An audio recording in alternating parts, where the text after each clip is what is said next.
Mama, papa doko?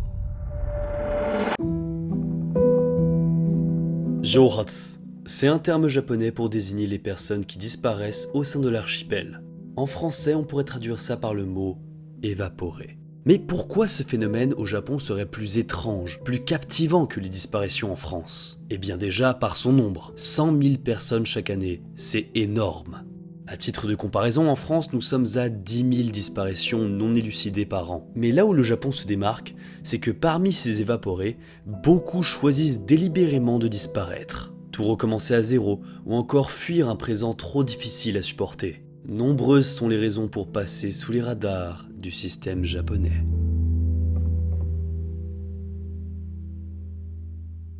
Konbanwa, bienvenue dans cette vidéo. Les disparitions au Japon, c'est un thème que je voulais traiter depuis très longtemps. C'est très vaste, mais j'avoue qu'il me manquait un petit quelque chose, vous savez, ce petit quelque chose qui change tout. Et je l'ai enfin trouvé, il s'agit du phénomène qui concerne plus particulièrement les lycéennes qui fuguent. En japonais, on a un nom pour désigner ça, ce sont les Iede Shoujo. Littéralement, les jeunes filles qui sortent de la maison. Parce qu'effectivement, au Japon, il y a différents types de disparitions. Différentes raisons également et différents profils. Je vais donc tout au long de cette vidéo présenter ces différents profils pour comprendre ce phénomène bien japonais. Si je commence directement par les lycéennes, je vous avoue que vous n'allez pas comprendre toutes les subtilités qu'il y a derrière les disparitions. Alors accrochez-vous bien parce qu'aujourd'hui vous allez comprendre pourquoi toutes les 5 minutes, un japonais décide de disparaître.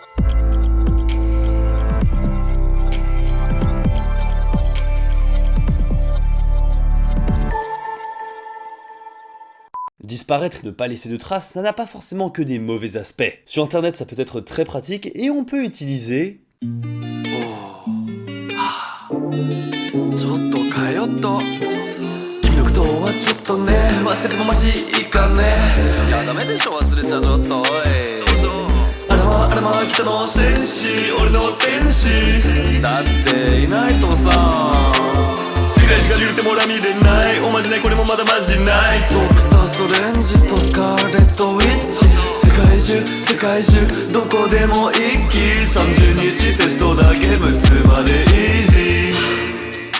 Alors, je ne sais pas si vous aimez la F1 vous aussi, mais en tout cas avec NordVPN, vous pouvez vous connecter en Belgique pour mater la F1 de manière totalement gratuite. Vous pouvez aussi aller voir le tout nouveau Doctor Strange in the Multiverse of Madness. Oui, parce que tu as compris, il n'y a pas la chronologie des médias, du coup tu peux le regarder en allant par exemple aux États-Unis. Tu peux te connecter au Wi-Fi public de manière totalement sécurisée, ça te protège des malwares et des logiciels malveillants. Et pour aller encore plus loin, maintenant vous avez 3 offres. L'offre NordVPN classique et d'autres qui comprennent également NordPass et NordLocker. C'est pour avoir tes mots de passe bien sécurisés. Comme d'habitude, vous pouvez vous connecter avec 6 appareils en même temps, en simultané, voilà, et c'est 30 jours satisfaits ou remboursés. Voilà, donc ça fait plaisir qu'ils soutiennent la chaîne depuis tout ce temps-là. Franchement, n'hésitez pas à aller checker un petit coup, voilà, avec le lien dans la description.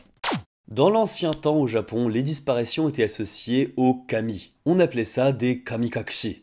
Ce n'est que dans les années 60 que le terme jouhatsu a été pour la première fois utilisé pour parler des personnes évaporées. À l'époque, ça ne concernait que très peu d'individus, mais progressivement leur nombre augmente d'année en année pour finir à aujourd'hui 100 000 par an. Mais je dois vous dire quelque chose, c'est que ce nombre, bien qu'impressionnant, ne représente à mon avis que la partie émergée de l'iceberg. En effet, dans ce nombre, on ne compte que les cas où il y a eu une plainte qui a été effectivement déposée dans un commissariat. On peut donc facilement imaginer qu'au sein de l'archipel, il y a 2 voire 3 fois plus de disparitions. とにかく1回でいいから帰ってきてほしいかなって、もう両親ももう高齢ですし、電話だけでもいいんですけどね。声だけでもいいんですけどね。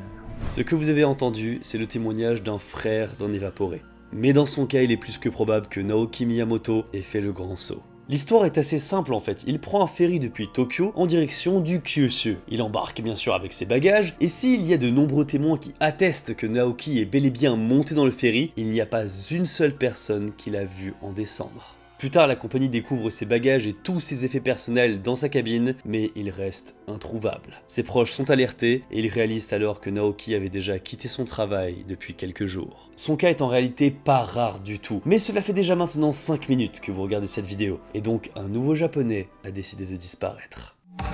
Teruo-san. Un salaryman classique ce Teruo-san. Comme tous les matins, il se réveille aux côtés de sa femme. Elle lui prépare le petit déjeuner pendant que lui se prépare à aller au travail. Pour lui, son travail n'est pas très palpitant, je vous l'avoue. Il bosse dans une entreprise d'imprimerie. Tero-san, une fois dans le métro Tokyo 8, on le voit qui grince des dents. En effet, cela fait déjà plusieurs jours qu'il fait semblant que tout va bien pour sa femme, mais en réalité, dans son entreprise, l'ambiance n'est pas au beau fixe. Chaque jour, il voit au moins un de ses collègues se faire mettre à la porte. La restructuration de l'entreprise se fait dans la violence. Il avale sa salive une dernière fois et passe la porte de son entreprise. Mais en rentrant, il voit que le patron est en face de lui avec une mine attristée. Instantanément, Tero-san a compris. Aujourd'hui, c'est au tour de Tero-san de perdre son emploi.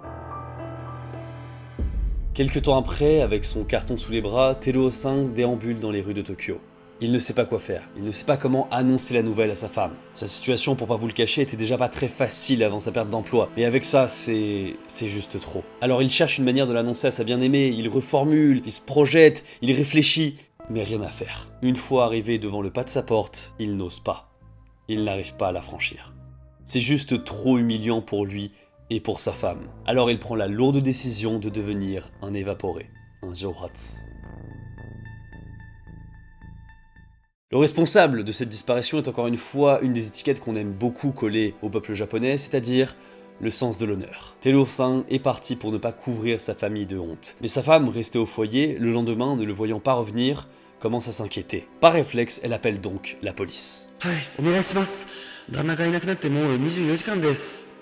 Vous vous dites peut-être que la police pourrait facilement le retrouver, non, après tout, je veux dire, il a une carte d'identité, il a un travail, ça doit pas être impossible. Eh bien en fait, c'est là où ça coince. S'il s'agit d'un adulte qui a disparu et qu'il n'y a pas de traces criminelles ou de suspicion d'une disparition criminelle, eh bien la police ne peut pas faire grand chose, et elle ne doit surtout pas faire grand chose. C'est une sorte de droit à l'oubli, car les lois sur la vie privée au Japon sont très strictes. Et d'ailleurs j'en profite pour placer ça ici, mais ce sont ces lois qui empêchent les investigations profondes concernant la disparition d'une Française au Japon, Tiffaine Véron.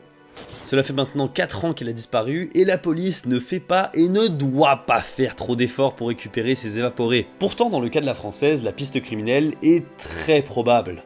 Mais pour avoir bien arpenté les affaires criminelles au Japon, je vous avoue que la police a une fâcheuse tendance à classer sans suite. Surtout lorsque l'inverse pourrait les amener à admettre qu'ils ont eu tort et qu'ils ont commis des erreurs. Comme par exemple l'erreur de laisser sévir un agresseur dans la région de Nikko. On rappelle quand même que sur la promenade ou la randonnée comme vous voulez qu'a fait Tiffaine Véron, il y avait tout de même un panneau qui indiquait qu'un agresseur sévissait dans le coin. Il se faisait passer pour un guide, sympathisait, mais dans le fond, ses intentions étaient belliqueuses. Bref, vous l'aurez compris, la police de son côté ne fait rien, mais même l'administration, eh bien, elle est parfaite pour disparaître au Japon. Chaque préfecture est indépendante et communique que très peu entre elles. Alors il vous suffit juste de changer de région pour tout redémarrer à zéro.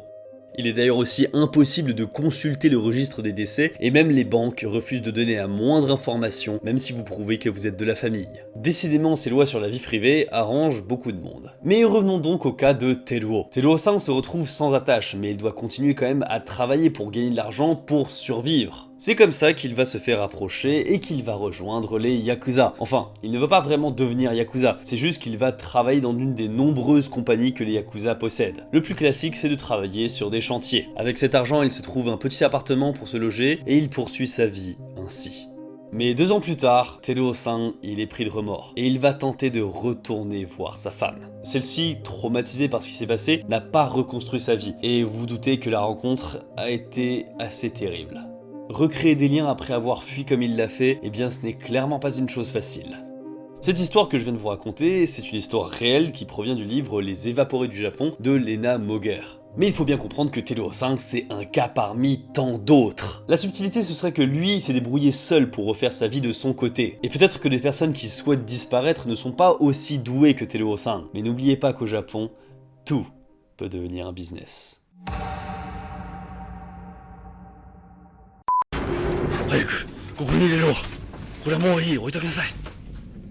Il est 2 h du matin dans la banlieue de Osaka. Yahiro, un homme de 30 ans, célibataire, donne des ordres à des hommes pour mettre des choses dans des cartons. Ces choses, ce sont tous les biens personnels que Yahiro veut embarquer avec lui pour sa nouvelle vie. En effet, il doit fuir son domicile car il a tout perdu dans son business et il se retrouve avec des dettes jusqu'au cou auprès de la banque japonaise. Les hommes autour de lui, ce sont des experts pour faire disparaître des personnes au Japon. Ces entreprises qui proposent à leurs clients de tout bonnement disparaître, on les appelle les Yonigeya.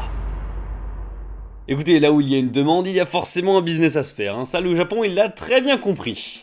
Que ça soit pour une faillite, une évasion, une dette, fuir un harceleur, tout est pris en charge par cette société. Elle vous explique que dans certains cas, il faut laisser derrière soi ses cartes de crédit, son permis de conduire et même sa pièce d'identité. Tout ça bien sûr dans le but que vous restiez bien caché et qu'on ne vous retrouve pas. Pour disparaître, il y a plusieurs options. Il y a la méthode douce. Pendant les jours précédant la grande évasion, des objets peu encombrants sont emportés discrètement dans des sacs à dos ou de petits sacs. Mais le mobilier, lui, va rester en place. Les employés des Yonigeya se déguisent parfois en brocanteurs pour faire semblant d'apporter ou de récupérer des meubles. Mais quand même, la plus populaire, c'est la deuxième méthode, la rapidité. Une équipe vient récupérer tous les biens transportables au domicile et en moins de 2 heures, tout est parti. C'est impressionnant de voir à quel point tout est clean. En quelques heures seulement, le client est déposé devant son nouveau chez-soi. Et c'est ce genre de service que souhaite avoir Yahiro. En disparaissant, en fait, il vise une chose bien précise, c'est l'annulation de ses dettes de 600 000 €. Car oui, une des raisons principales qui pousse les Japonais à sortir du système, c'est qu'au bout de 5 ans, si le fisc ne vous a pas trouvé, eh bien vos dettes retombent à zéro. Alors ça peut paraître très attractif dit comme ça, mais ce n'est pas non plus un conte de fées. Vous devez rompre avec votre passé, travailler uniquement là où on ne vous demande pas votre pièce d'identité et être payé toujours en liquide. En somme, vous devenez en fait un fugitif. Et comme tout ça, ça ne s'invente pas, c'est pour ça que Yahiro a payé des spécialistes. Les services des Yonigeya coûtent entre 400 à 2500 €.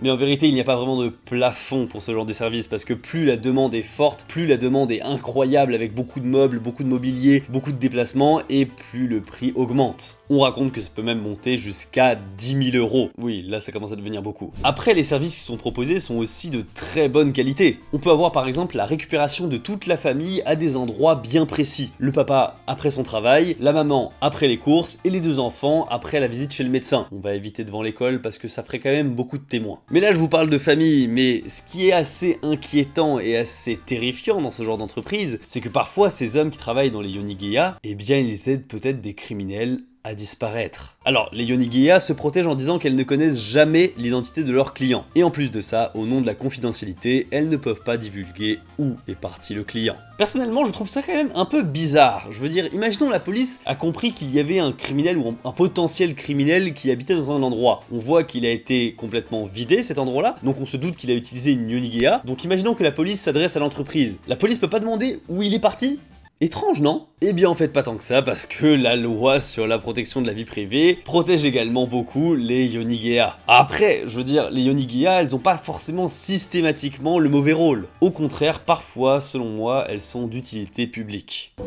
ご家族の中で DV があって、そこの奥様と娘さん、あとそのお母さん。 Dans ce reportage, les équipes de l'entreprise se dirigent chez une femme et sa fille qui sont victimes de violences conjugales.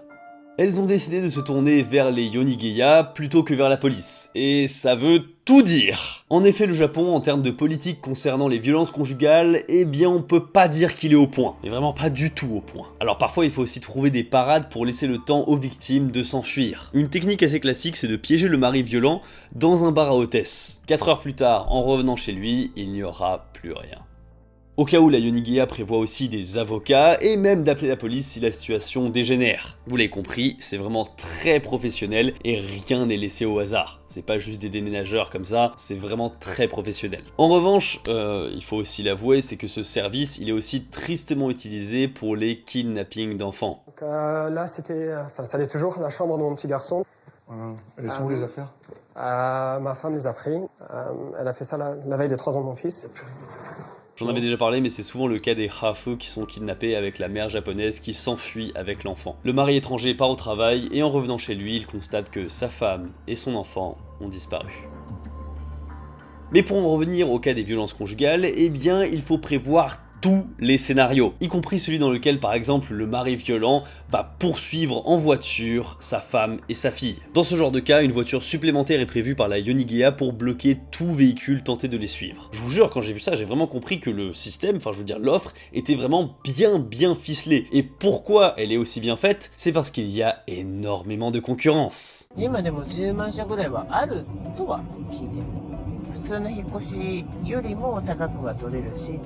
Cette patronne de Yonigiya estime qu'il existe au Japon 100 000 entreprises de disparition. 100 000 entreprises. Je sais pas si vous vous rendez compte. C'est là où tu comprends que le chiffre que je vous ai donné en début de vidéo de 100 000 disparitions au Japon tous les ans, il est complètement faux, je veux dire, c'est pas possible. Ça veut dire qu'en moyenne, il y aurait juste un client par entreprise pour chaque année. Non, c'est juste pas possible. Ça veut dire juste qu'en fait, dans ces 100 000 disparitions, ça ne représente quasiment rien, en fait. Il y a aussi les disparitions volontaires qui sont pas comptées, les disparitions volontaires qui sont pas déclarées aussi. Enfin, il y a énormément de disparitions au Japon qui sont pas comptées dans ces 100 000. Ce phénomène de Joratsu, il est bien plus colossal qu'il n'y paraît. Parce que comme vous l'avez vu, il existe une multitude de raisons qui peut pousser un japonais à disparaître de la circulation. Fuir une situation relationnelle compliquée, fuir ses dettes, fuir une pression familiale, beaucoup de raisons et donc beaucoup de profils différents en somme. Mais si certaines familles continuent inlassablement de chercher leurs proches, il y en a d'autres qui sont bien arrangées par la disparition et donc n'hésitent pas à les rayer du cercle familial. Vous l'avez compris, chaque cas est unique. Mais ces dernières années, il y a un nouveau phénomène dans les disparitions qui a fait son apparition. Comme je vous l'ai dit en début de cette vidéo, nous allons enfin aborder les fugues chez les jeunes lycéennes japonaises. Disparition chez les lycéennes. 20h. Quartier de Kabukicho, un quartier chaud de la capitale. Vous vous baladez durant la nuit et vous croisez plusieurs fois des jeunes filles, probablement déscolarisées et pourtant en tenue de lycéenne, déambulant seules. Elles se regroupent particulièrement dans une allée derrière le gratte-ciel Shinjuku Toho Building. En effet, c'est un point de ralliement. C'est un endroit tellement connu dans le milieu qu'il a son surnom rien qu'à lui, Toyoko Kids. Là-bas, on retrouve toute la jeunesse abandonnée et qui a abandonné. Ces filles qui ont fugué, on les appelle les Iede Shoujo. Elles se retrouvent dans la rue parce que oui, quand on est mineur, on ne peut pas utiliser les services d'une Yonigeya. Mais pourtant, avec le Covid, de plus en plus de jeunes filles veulent fuir leur quotidien. Cela peut être dû à une pression familiale ou encore à une violence domestique. Croyez-moi, malheureusement de ce côté-là, les raisons ne manquent pas. Mais fuguer définitivement, c'est une décision lourde de sens, surtout lorsqu'on est mineur. Alors, on est en droit de se poser la question, pourquoi autant de lycéennes se retrouvent dans la rue ? La réponse est en fait assez simple parce que peut-être elles sont en danger chez elles et elles ont peur de mourir. Et donc entre la mort et vivre dehors, eh bien elles préfèrent vivre dehors. Parmi les disparus au Japon, on compte quand même 24 000 mineurs, c'est juste colossal. Et pourtant le système administratif japonais est toujours autant aux fraises. Aucune protection et aucune vérification. On dirait presque leur slogan. Les mineurs sont à la merci de leurs parents ou de leurs tuteurs, alors comparé à tout ça, elles se disent que au moins dans la rue, elles auront du travail, et peut-être que ce n'est pas si terrible que ça. お姉さん若いね。何歳？18だよ。え、大丈夫？それ高校生とかじゃないよね。いやいやいや、違うよ。あ、じゃあ大学生。いや、言ってない。家出してきた。 Avec les différentes vidéos de Tev, je pense que vous savez à quel point c'est banalisé pour les lycéennes au Japon d'effectuer des prestations. Que ce soit de la discussion, des messages, de la compagnie pour des hommes plus riches. Même sans aller trop loin, les sommes récupérées sont juste folles. Déjà le papakatsu, ce qui est l'équivalent du sugar daddy, voilà, ça peut rapporter jusqu'à 10 000 € par mois. Et non, je ne me suis pas trompé, je parle bien d'euros et pas de yens. Tout ce business, voilà, des lycéennes au Japon, c'est ce qu'on appelle le JK business. Mais bon, se faire de l'argent c'est bien, mais vu qu'elles sont mineures, eh bien ces Iede Shoujo, elles n'ont pas forcément de logement, ou alors au début en tout cas c'est dur pour elles d'en trouver. Alors la grande question maintenant, c'est qui est-ce qui les recueille ? Qui les recueille ? Bon, je vous rassure quand même, il y a des organismes qui sont là pour protéger ces jeunes filles. Ils font des maraudes dans ces quartiers pour dénicher les Iede Shoujo. Il existe aussi des démarches plus intelligentes comme par exemple le Tsubomi Café. C'est un bar ambulant destiné à sauver les jeunes filles pour pas qu'elles tombent dans l'industrie JK. Ce café offre un refuge temporaire à ces jeunes filles où elles se sentiraient en sécurité. Et aussi pour les mettre en confiance pour communiquer avec des adultes qui sont eux bienveillants. Les filles peuvent avoir un bon repas, du soutien psychologique et même des conseils juridiques. C'est une très bonne démarche, je trouve, qui est effectuée par l'organisme Collabo. Alors oui, en français ça sonne pas très bien, mais leur objectif est plus que louable. Nous travaillons à créer une société dans laquelle toutes les filles ont des vêtements, de la nourriture, un abri et des personnes sur lesquelles compter. Une société dans laquelle les filles en difficulté ne se retrouvent pas exploitées ou exposées à la violence. Mais s'il y a des organismes qui font ça, mais que fait la police pour lutter contre tout ça ? Eh bien, une fois de plus, mesdames et messieurs, la police...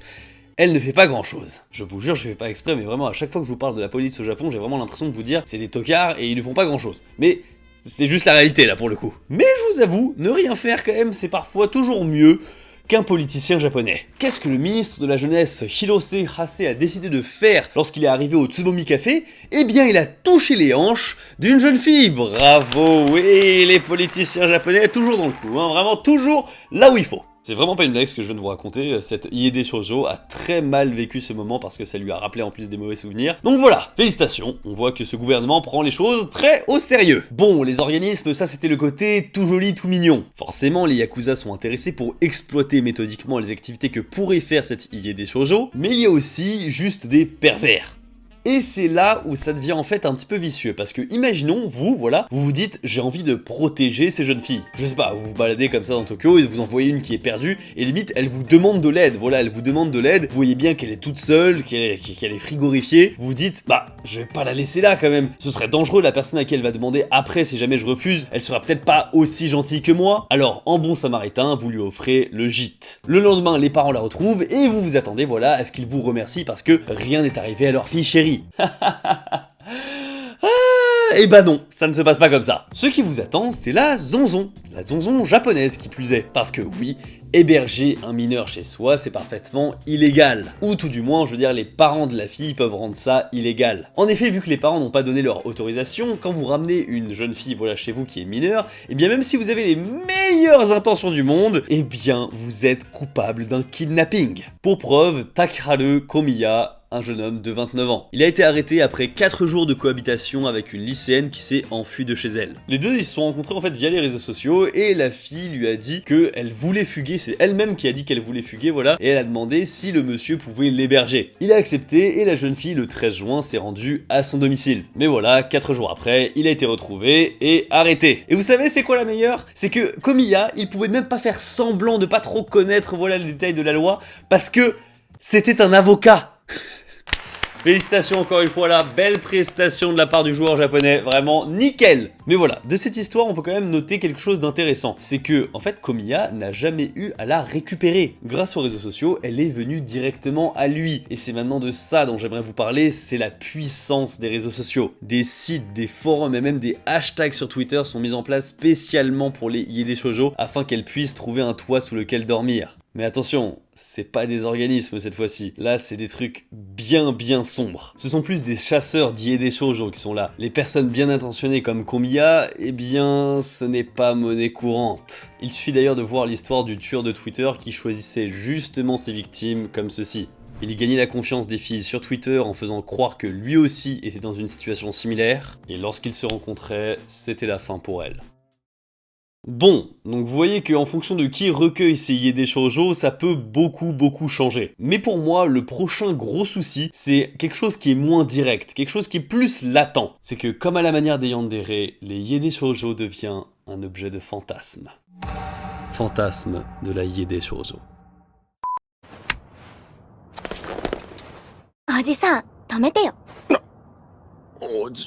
Cet extrait provient d'un anime qui s'appelle Higehiro. Il est sorti en 2021 et c'est l'adaptation d'un manga qui est en parution depuis 2018. Qui est d'ailleurs lui-même adapté d'un light novel de 2018. Bref, l'histoire vous l'avez compris, c'est une fille qui fugue et du coup c'est un salaryman japonais qui va la retrouver. Par chance ce dernier est très respectueux, mais on n'oublie pas quand même que ce qu'il est en train de faire c'est illégal. Et cet animé forcément il a subi beaucoup de critiques de la part du public, et je pense que la principale raison c'est parce que cet animé entier c'est un fantasme masculin géant. Je veux dire on a vraiment l'image du grand sauveur et de la jeune fille en détresse. On satisfait la volonté des otaku de protéger une mignonne petite fille. Et bien sûr, on ne va surtout pas abuser d'elle. C'est elle qui va se livrer d'elle-même à son sauveur. Bref, vous avez compris, le public visé, c'est clairement pas celui qui aime les romances à la base. Une autre preuve que c'est devenu un fantasme, c'est qu'aujourd'hui, les hashtags Kamimachi et Iede Shoujo sont utilisés massivement sur Twitter par les rabatteurs. Oui, ça existe, des rabatteurs numériques, complètement. En gros, ce sont des comptes fake qui sont là juste pour ramasser une clientèle désespérée d'assouvir leurs fantasmes. Et après, les prestations, les mangas et les animés, il y a bien sûr les jeux vidéo. Ça s'appelle One Room Iede Shoujo. Vous recueillez une jeune fille dans la rue, et pour la suite, c'est un jeu de romance. Oui, de romance, bien sûr. Il y a vraiment beaucoup d'histoires qui sont basées sur des filles qui fuguent, comme par exemple aussi l'excellent manga Métamorphose. Après, je vais pas vous dresser non plus la liste exhaustive, voilà, de tout ce qui se fait avec les Iede Shoujo, parce que vraiment, il y a de tout, sur toutes sortes de médias. On m'a bien compris, sur toutes sortes de médias. Bref, voilà, les Yede Shoujo, c'est le nouveau fantasme en vogue au Japon, et c'est assez triste parce que le phénomène, il est vraiment inquiétant. D'ailleurs, quelque chose que je ne vous dis pas assez dans les différents sujets que je traite autour du Japon, c'est que je suis plus ou moins obligé, voilà, de segmenter ça par thématique. C'est plus pratique et c'est surtout nécessaire pour que le propos soit tangible. Mais dans la réalité, en fait, tous les sujets que je traite, en fait, ils s'influent entre eux et se recoupent. Par exemple, la baisse de la natalité est due à la baisse du nombre de mariages. Mais pourquoi? Eh bien parce que le mode de vie solitaire est de plus en plus en vogue. Alors la demande pour les services comme les maid cafés explose, et donc les offres tendent à suivre également le rythme. Tout cela, eh bien, ça solidifie le milieu de la misère affective au Japon. Et comme il y en a beaucoup de demandes, et bien forcément c'est bien payé. Et si c'est bien payé, et bien il y a de plus en plus de personnes qui s'engouffrent dans ce précipice. Et tout ça avec des jeunes filles qui sont de plus en plus jeunes et qui font ce qu'on appelle du papakatsu. C'est plus ou moins le fait d'avoir un sugar daddy. Mais comme ça paye bien, les filles elles se disent qu'elles peuvent s'en sortir assez facilement finalement dans la rue, et donc elles fuguent plus facilement. En revanche, une fois confrontées à la vraie vie,